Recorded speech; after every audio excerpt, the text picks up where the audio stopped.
Hey, welcome back to Tactics Talk with Guido. Thanks for tuning in. I do appreciate you guys supporting the channel. I have a replay analysis here for Banziduck. He showed up in his Object 140, and he's in a pure Tier 10 battle on Fisherman's Bay. They have spawned into the North spawn. He sent me this replay and asked me what could I have done better. So I'm going to be honest with you, Bonzi, or straightforward, however you want to look at it. When I looked at this replay and watched it, there are times when I die early.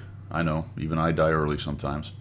And I will ride along with certain players and I'll watch what they're doing. And sometimes I'll just pull my hair out and I'll be yelling at the screen, "What are you doing?" As I see a lack of time awareness, missed opportunities, bad trading, and an inability to flank. So these are all the things we're going to talk about. Most of this are actual bottom end mechanics for this game. Very basic stuff that you should be getting pretty good at Tier 6 or 7, and is an absolute killer at Tier 10 if you're not executing them well. Usually at Tier 10, as we're talking, it's more of the larger picture esoteric stuff like positioning, knowing when to go back, strategic flanking across the entire map, flexing, that whole 9 yards. But this time, really, the answer to your question of what could I have done better is you could have driven your tank better, and we're going to break that down as we go. So again, just honesty here. Let's get going. Position-wise, I thought this was a good idea. Headed over to the west side. That's where you should go, I believe, on this map with this tank, especially with this setup. There's a lot of beef on both teams. You could go down to the city and be the annoying guy, the annoying medium down there, poking and tracking and all that, but I think on this map, you were better served to go to the side you're going to. Let's talk really quickly about camera technique. You tend to do this quite a bit, drive very closely like you're the commander hanging out of the hatch right there. And while it looks cool, I would recommend that you actually drive zoomed out right here. And I think you've got a zoom mod, because a couple times we go up into the stratosphere and we look down like God on the small ants, and we'll talk about that when we get there. This is as far as my zoom goes out because I'm vanilla. The reason you do this, and you can lock your turret forward with the right mouse, is you can, as you're going forward and driving, you can actually turn around and go, all right, what's going on? I got a T-62 there, KT-50, 51. Now you can see him, but when I do this, I get a better idea of the battlefield and what's going on. I might even see a tree get knocked down, which will give me a little essay that maybe somebody's up in one of those little sniper spots. You just never know. You might actually see an arty round go in, and that might be important. You might say, oh man, that Tier 10 arty just fired at the Batchet 25T. Cool. I can actually pop around there and not worry about him. Lots of things, and it's hard to go through all the different things you could note. Even to looking back at your setup on the campers back there and go, all right, who's following me? I got a 110E5, I got a 50B. You can tell by the way they're moving if they're actually following you. Now you can get a lot of that information off the mini map, but for me, the picture, or the 3D picture, even though I realize it's 2D, is worth 1,000 words, or maybe it's even worth 1,000 mini map glances. So let's move on. That was a lot about that, but I just think that's kind of important. It's not going to stop you from winning a game, but it might be important. All right, so we're going to move up to this rock, and that's a good idea. We tuck up in here. One of the things about a fast medium is it can get there the fastest with the mostest, all right? Other mediums from their side could be there as well, but one of the reasons you rage up to this rock is so you can actually come up here and poke up over that rock and see if you can't surprise somebody with a shot right down that road as they're attempting to get up to the rock themselves. Or, if I can get back out of here, this ridiculousness, or I can go over here, come out around this corner real quick and see if I can't pop somebody trying to drive right into this spot. So you sort of give up some of your advantage right here by just sitting behind the rock, all right? So that is the beginning of it right there. We're talking about a hit point reduction game where I want to start taking their hit points as soon as possible. If I take an aggressive forward position, I sell out and get there, and it is a bit of a sellout because you can get hit by people right along here if they're fast enough to get up on the ridge. Then I want to take advantage of that and try to reduce someone's hit points. So we got a 110E5, and what's interesting is he just fired.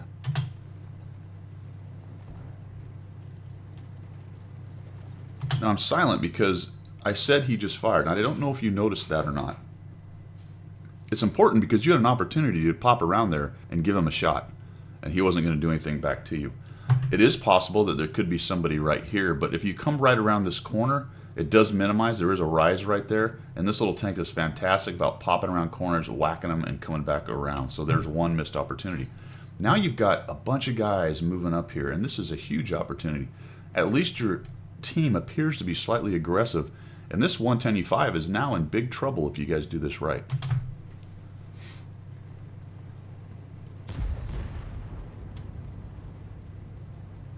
All right, I'm silent because when I was watching this, I'm going to say flabbergasted. The IS-7 just fired, and the 110E5 just fired, but you don't pop around and take an opportunity. So this is all about the hit point reduction and shot timing in this game. That 110E5 just basically advertised to you, hey, come shoot me. There's 3 of you right there. Now, our 110E5 is going to go around and try to take advantage. But as of right now, that's 2 missed shot opportunities, and the IS-7 has lost some hit points. So we're losing this trade 1v3. Actually 1v2 because the 110E5 just got here, but let's see how this plays out.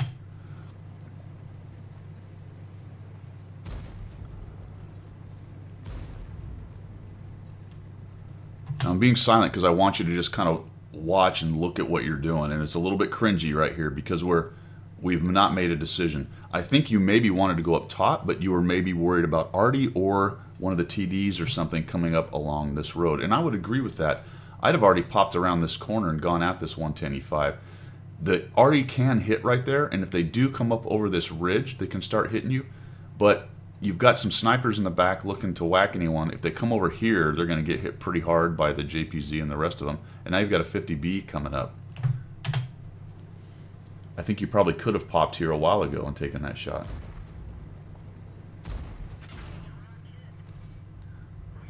A little ram damage and a bounce. You do take a hit from the 50-51.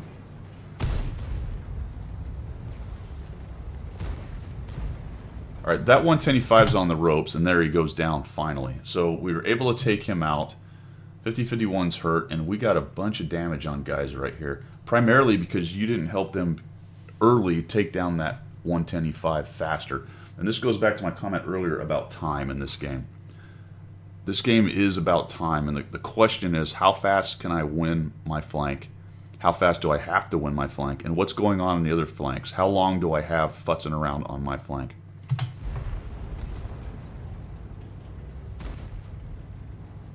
Now we got that big FV guy showing up, so he's a big problem.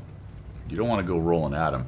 But there's no reason now to sit down here. You don't have the depression. This is a nothing position where you are. You can do nothing from this position. Rocking back and forth and sitting here does nothing for your team. These 2 guys are occupying this down here, so flanking to the right and attempting to get shots is probably not the idea. I would start investigating the area up here and see if you can't shoot guys in the side that are up top. Or find out if there is somebody else up there so that your snipers back here can hammer them down that road. There you go. And this is going to be a very unlucky situation you have right here. It takes forever for you to make a decision to get up there. Oh, wait a minute, that's coming up. Here comes the mouse. I forgot about this. All right, so I don't know what happened with your view right there, but you go into the stratosphere. What I'd have done here as this mouse came in is I'd have aimed 2 possibilities. Number 1, aim for that lower plate and get a shot as soon as it's available and then try to back out of there.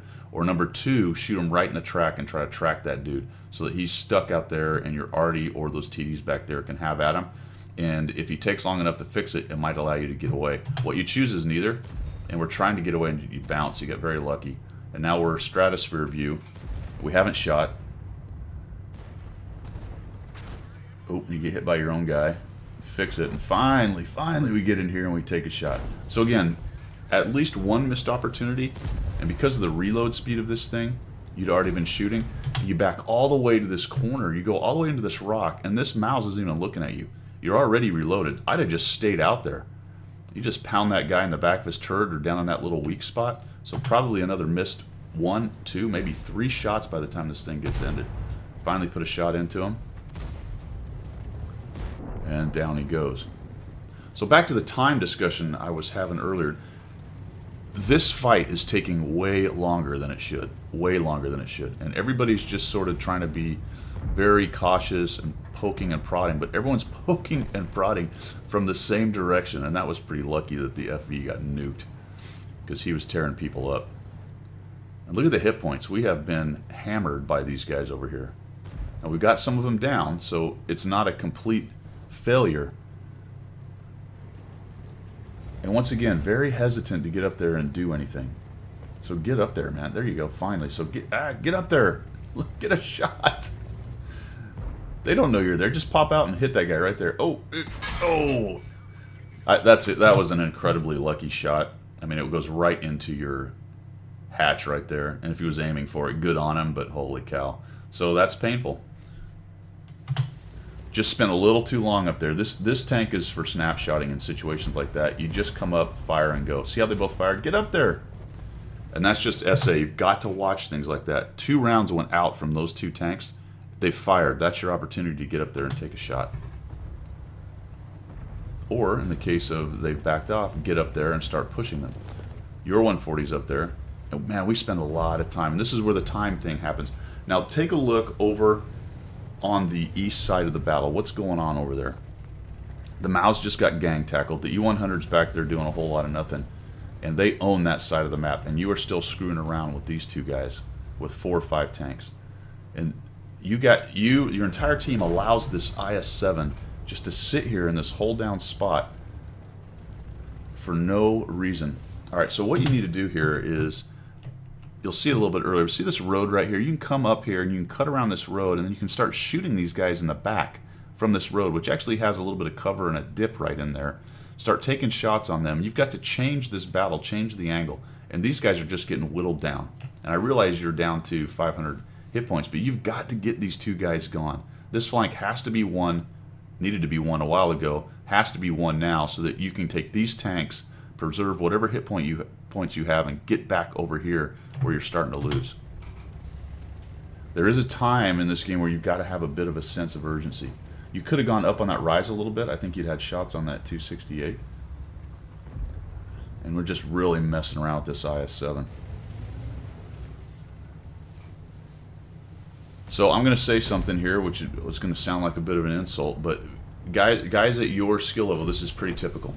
Because they want to be careful. They don't want to die. They want to do this carefully, make smart decisions. But you've also got to understand that there's a time to get in there. And dude, he just shot again. I'm not sure why you shot at him. That went right into the dirt. But once an IS-7 shoots, you need to jump all over that guy. But now we've got an issue because they have been able to flex back across to you. And this, again, is where the time comes in. Because you weren't able to sweep up this IS-7, and they won down here. Here they come. Student body left. They're all coming your way. Now it is dangerous for you to get out there a little bit in the open and start taking these guys down.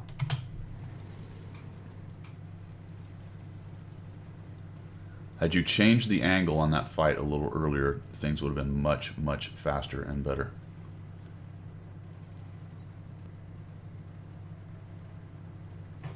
Now, I might have just... You can actually come up on that right there and kind of come sideways at it, get a bit of an angle, and you'd have had a shot right on that T-67 as he came in, or T-62A, sorry. I think he is looking at you, or no, he's actually looking elsewhere. I think you had an opportunity to pop up there and just take a shot.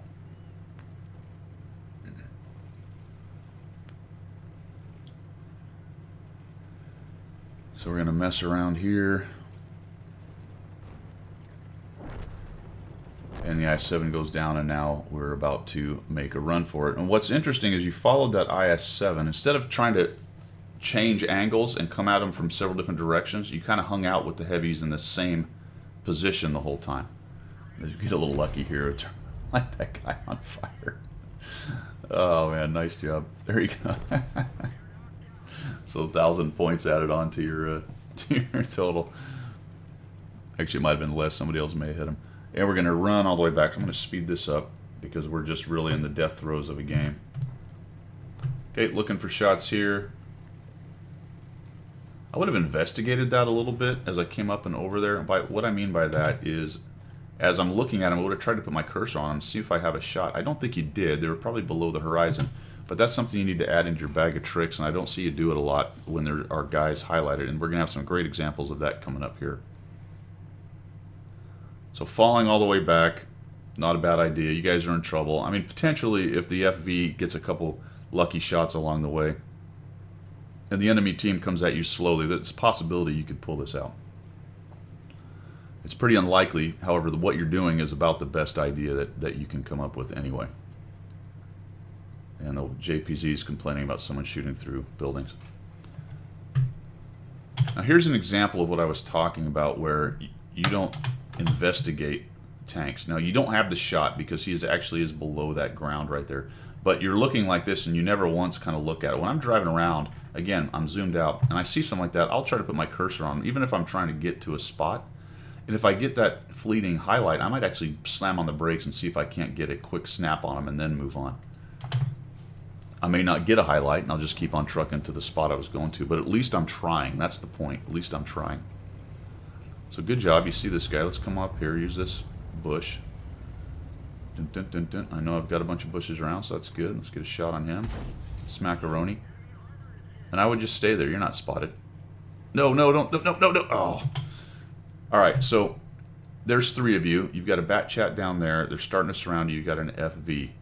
If you're not up and ready to shoot with the DPM of this tank and the rapid fire capability of it, you're not helping the team. And what you're going to do is you're going to back off this edge and being cautious once again, an overabundance of caution.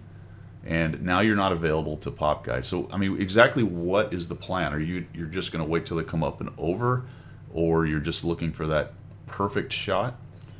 You don't have time for that, and there's a great example of it right there. Had you been up there in that bush, that Conqueror gets popped. Let's see if I can get the cursor on, because there he is. So he's highlighted. I mean, he's out in the open. You guys take him down, you machine gun him down, and that's one Conqueror out of the way, or at least part of him. So my question is, I mean, good golly, what on earth? The dude is lit. There's a 57 coming in from behind. There's an IS-7 coming in from behind. Conqueror's lit again. And again, it's the camera work I'm talking about. You're not even looking. Had I been here, or had I been you, I'd have been doing that and went, you know what, I'm getting up into the bush and I'm shooting that guy.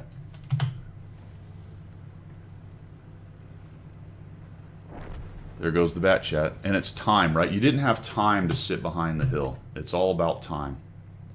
There was no time for that. You guys had to start reducing hit points as fast as possible. I think there's another, yeah, here's another example right here. I think I can remember I could highlight him. Yep, there's a perfect shot on this guy. Probably a finishing shot or close to it at 10%. Sorry, I didn't switch it over to the hit points. That's what I run with. So we'll come down here. Takes a while to zoom in. We get a hit. And kablooey. Down we go. All right, man, that was quite a bit. We talked about time awareness. We talked about missed opportunities, how to trade in there, and a bit on flanking. And by flanking in this case, I mean the tactical flanking of changing the local fight, which is what the mediums excel at, especially these little Russian mediums, the 262, the 140, and the 430. They're excellent at changing angles slightly within a small scrum and coming at guys from different directions and forcing them to fight and defend from 2 angles, which is much better than 1 angle. For example, the IS-7 who got to sit there, hold down, and just pound guys who are attempting to get to him. All right, man. Pretty straightforward on this one. I hope it helps. Let me know how it goes next time you get out there. See if you can get some more shots. Try to keep that gun in the game. Like I said, the initial positioning I thought was a good idea. It's just how you fought in there was just very, very timid.